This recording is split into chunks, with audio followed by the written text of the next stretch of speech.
Hi Aries, welcome to Higher Source Tarot for your year ahead tarot predictions for the year of 2021.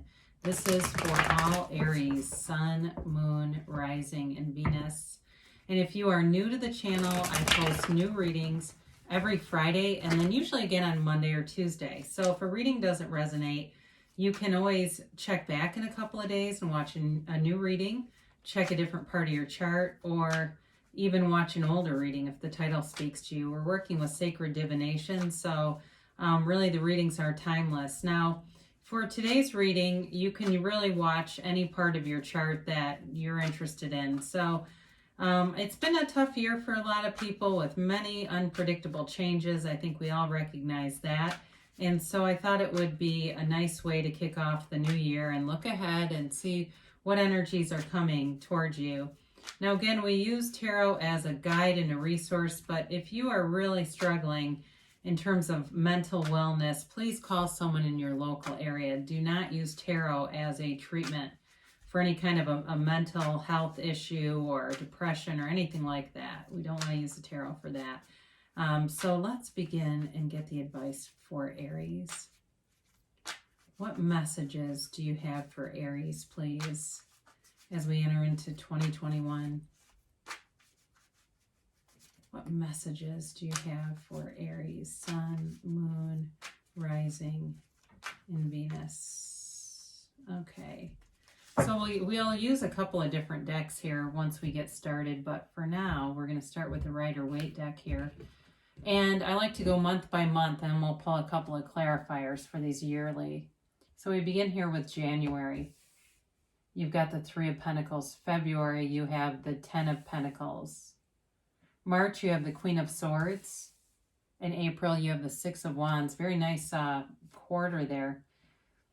May, you have the Devil.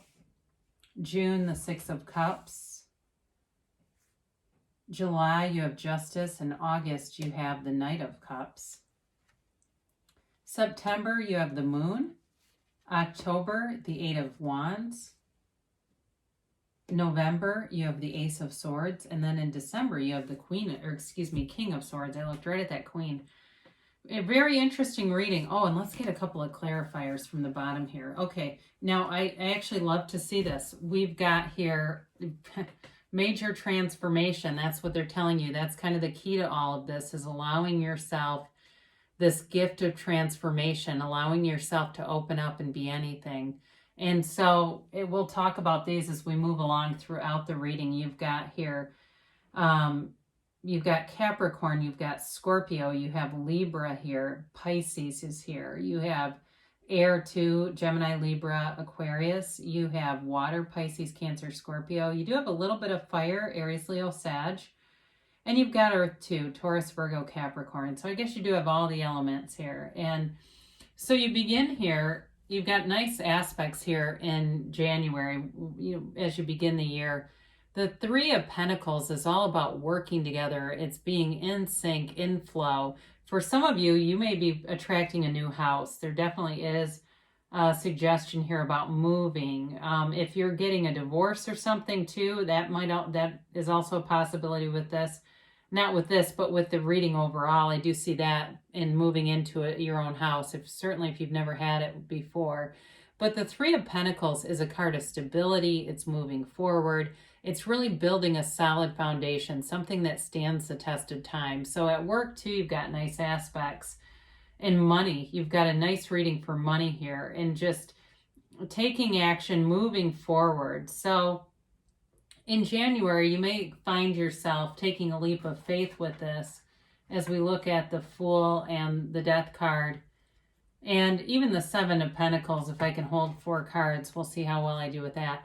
You may find yourself taking a leap of faith here and doing something that you haven't done before. So it brings you, though, into this sort of next level of achievement. So if it's something that you've been wanting to do or wanting to get free of, it actually letting go, it's the great paradox of letting go, that brings in more. So with this in February, here's your more. You've got the Ten of Pentacles, nice aspects for money. So some of you, this could be more, believe it or not, more stimulus money coming in. it could also be getting your taxes prepared and finding out that the pandemic actually brought in money. Because what's interesting about this card is I often think of it as a gift disguised as a bomb. It's really an indicator that there may be something unexpected in the way of in a strange way, in kind of an unexpected way, where it brings in money. And so any of you that are looking to sell a home too, I do get that there will be more money coming in than you may have anticipated, or even I get the phrase static listing. If you have something from the past, it may be worth looking into what could be out there, money of yours that's just kind of hanging out there, but it's yours for the taking. So the Ten of Pentacles is a card reminding us too to be very appreciation, because you become what you are, and you are attracting from within, and life is an inside job. So your external reality is a mirror of the internal workings. So with this, as you appreciate, even if you say, well, I'm not quite where I want to be, it doesn't matter.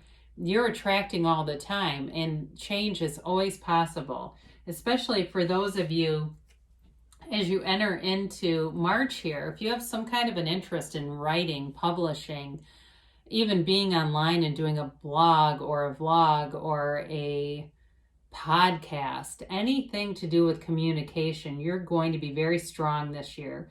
I get some kind of a new goal here. And it really it does bring in this Fool energy, letting go of any old ideas with the Death card and allowing yourself to become anything. The Fool is pure potential with the 0, and he takes a leap of faith and he jumps off into this kind of uncharted territory, but it really is releasing all resistance is truly what he embodies. So with this Queen of Swords, some of you have a lot of wisdom in there. And so especially too, if you have some level of higher education, that you've gone through a lot of school and maybe you felt like you haven't quite achieved all that you know is available to you, the Queen of Swords will allow you to go after it in a very intellectually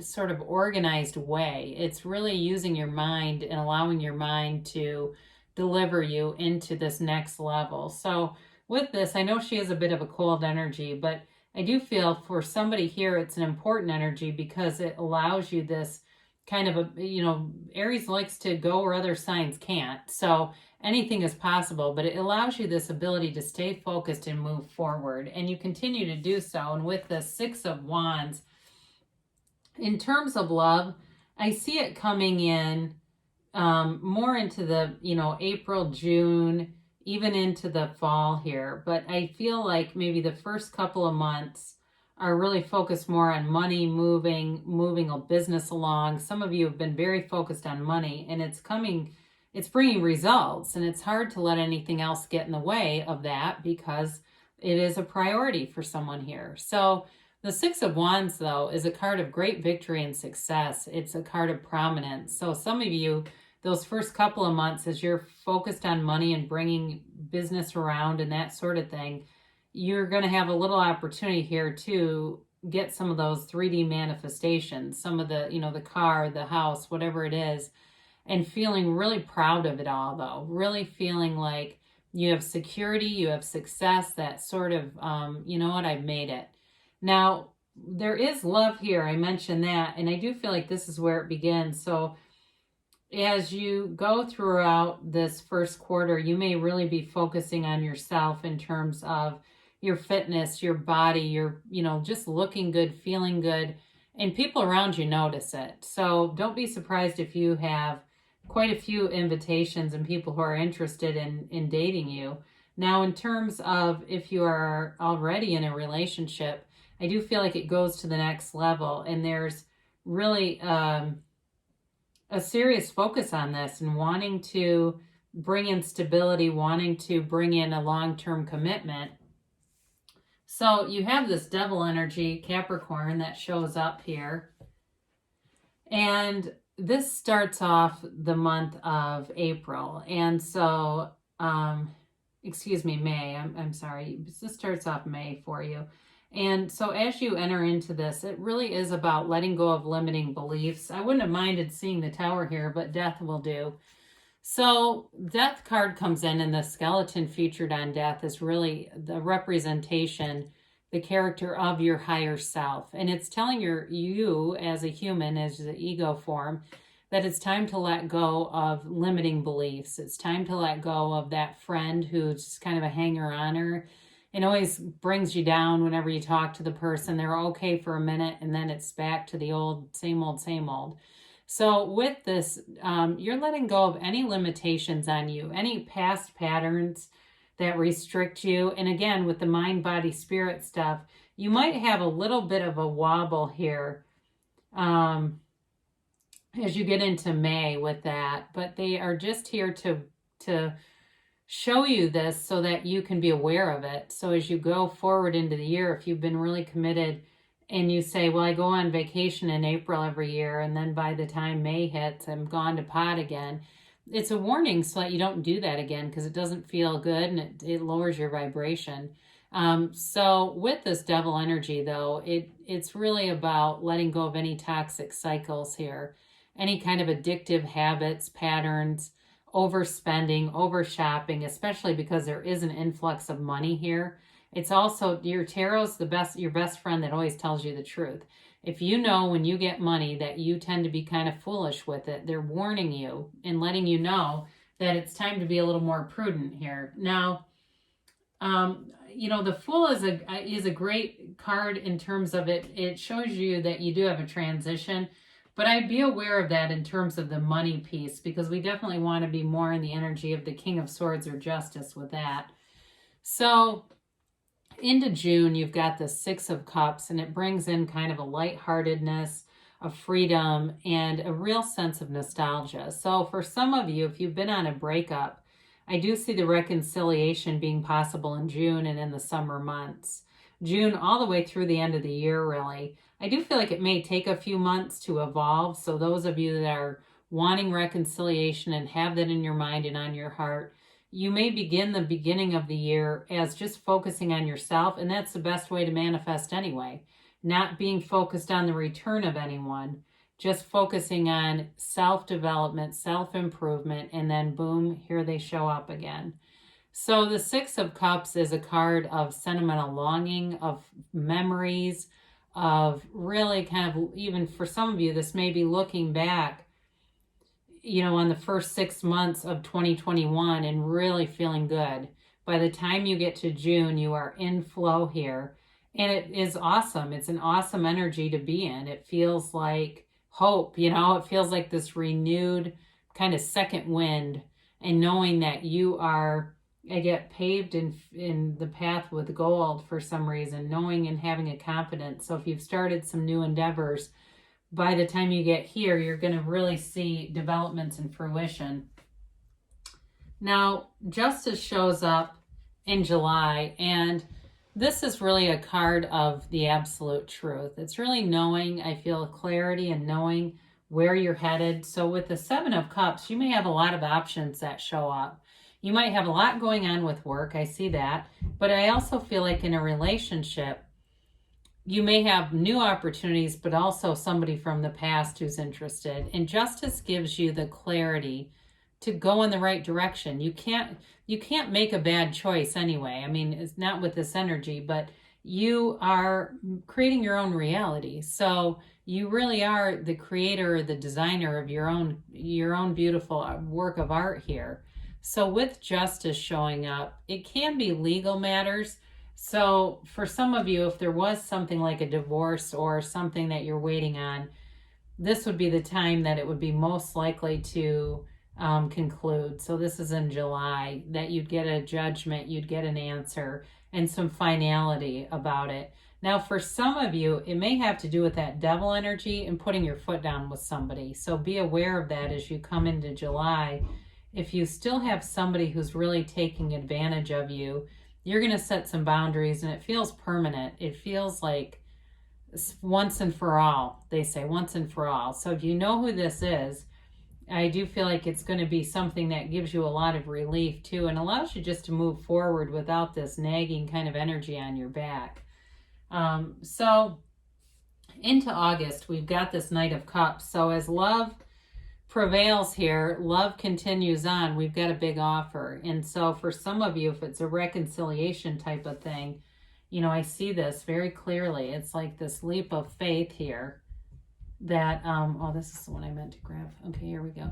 It's this leap of faith and moving forward with somebody from the past, and it's serious. Knights come in with offers, and this one is a big offer, but it's with good intentions. There's certainly no underpinnings of anything dishonest or anything that you would need to be aware of. And so with this, though, in general, you know, other than the devil, and that energy, I feel like, is relegated to a very specific person in your reality. Overall, you've got a lot of good energy and people around you. You've got integrous, honest people. You've got honesty throughout the reading.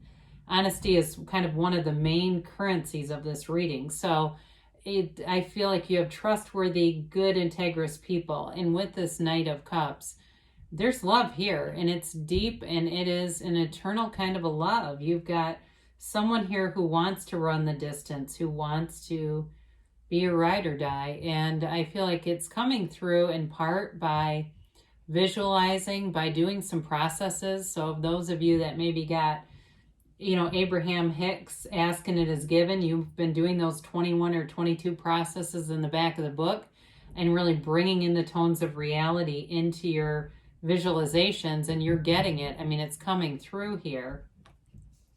So into August, this is kind of interesting. I mean, I'm sorry, did I say August? I meant to say September. I keep doing that to you, don't I? As we transition from August into September, we've got the moon here, and the moon is Pisces energy, and it's a time of strong emotions. So I feel very strongly for reconciliation people that you may have a little bit of an uncertainty, but there's real feelings here, and they run deep. I just think that sometimes reconciliation can be one of our more difficult vibrations to adjust, so that our dominant vibration is one of love, and we're not bringing back those past negative kinds of things. So with the moon, you can see this pond here, and this is truly the seat of the soul. And from that seat of the soul, or from the soul, all life forms are created. So that really is what the card depicts. So everything comes from the soul energy. And in the card, it's a strong law of attraction card, but you'll see these little yellow kind of droplets. Those are called yads, and they're the first letter of the name of God. And so they're telling you that it's a blessed union. If it's a new relationship that you've attracted, it's also got blessings, but I feel like there's a little bit of reservation either way. There's a bit of reservation about moving forward. And so, you know, death comes in to bring that transformative energy of you must die to be reborn. And there's, in the death card, there's a new dawn here. There's a new beginning, a new day for you. And so allow yourself to open up to it. Allow yourself to open your heart. And life hurts, I understand. And so as we go through life, we close our hearts when we run into the pains of life, and the very best thing we can do for ourselves is to keep our heart open and have that love and that harmonious energy flowing through it. So you head into October, and this, you have the Eight of Wands, and this is the arrows of love in the tarot. So you've got a nice balance between money and love here. With this Eight of Wands, it's also communication. So somebody here, in terms of this love relationship, there's a serious commitment coming. It is about moving in together, moving forward, having a family if that's what you want, in a marriage for someone. And so with this Eight of Wands, it may seem sudden, and it might sound sudden to you right now, but look, you're talking about 10 months away, you know, I mean, you've got 9-10 months away. A lot can happen. Your life can be completely different by the time you get here. You are the cause of your reality, and everything around you is the effect. So you are pushing this energy forward. It comes from within you. It's so within, so without, so above, so below. So here the yads show up again, and this is in November. The Ace of Swords allows you the energy to set a goal, and it's something you'll stick to. So It's also great communication and clarity of mind. So I do feel like you're going to make some pretty major decisions in the year of 2021, but they're all about moving forward. They're all about bringing in more abundance and expansion. So the Ace of Swords, the nice thing is about this, sometimes with Aries, I mentioned you're the sign that goes where others can't. Sometimes you can get started and be very headstrong and kind of fizzle out. This gives you the staying power to stick it out, to make it work, to go with it, continue on for the distance. So the Ace of Swords comes in to bring in a resource, a gift, and it's a new beginning in terms of anything with business or a commitment of any type. You will be very savvy with this. It's a very savvy kind of energy. And be aware too that in the tarot, the swords represent nobility. And so they're wealthy. They're a wealthy class of people. So don't be turned off by that, because I know sometimes people think of it as overthinking. But, you know, you do have the couple too, and I'll mention that as well. And even though I know they're a little bit more of the cold couple, in terms of money, what I feel like they're saying is in a relationship with money, you've got nice balance here so that you'll be able to go and do things. And the person you're attracting may be something like a lawyer or somebody with a lot of education, like a PhD or a doctor, or I even get physician's assistant for somebody here. And so as you move forward with this person, you're going to make some big decisions. I mean, this is big time. This isn't like a small, you know, should I live in an apartment or a condo kind of a thing. It's like, basically, are we spending our life together here? And I feel like you really have a strong reading here in terms of a commitment. So we are going to get out our Money and the Law of Attraction card from Abraham Hicks. Haven't had these in months. Money is not the root of evil or of happiness. This important subject of money and financial success is not the root of all evil, as many have quoted, nor is it the path to happiness. So when you are able to successfully control something like the subject of money that affects most of you all day, every day, you will have accomplished something rather significant. For not only is it certain that your financial success must improve, but the evidence of that success will then prepare you for deliberate improvement in every aspect of your life experience.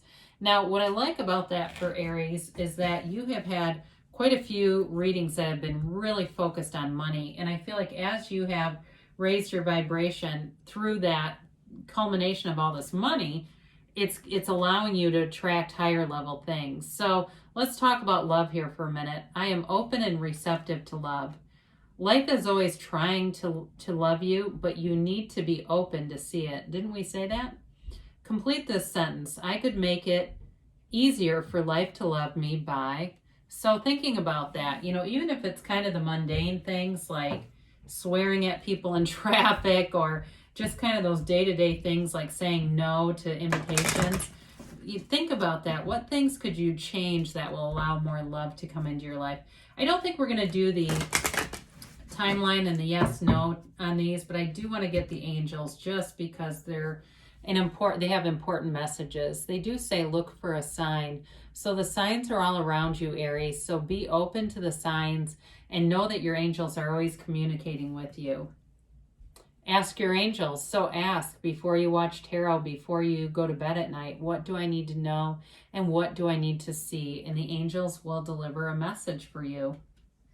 And you've got get more information. Now, for some of you, you've got the truth showing up here, and it may end up manifesting quicker as you seek out information. So you have a great year ahead here, Aries, for 2021.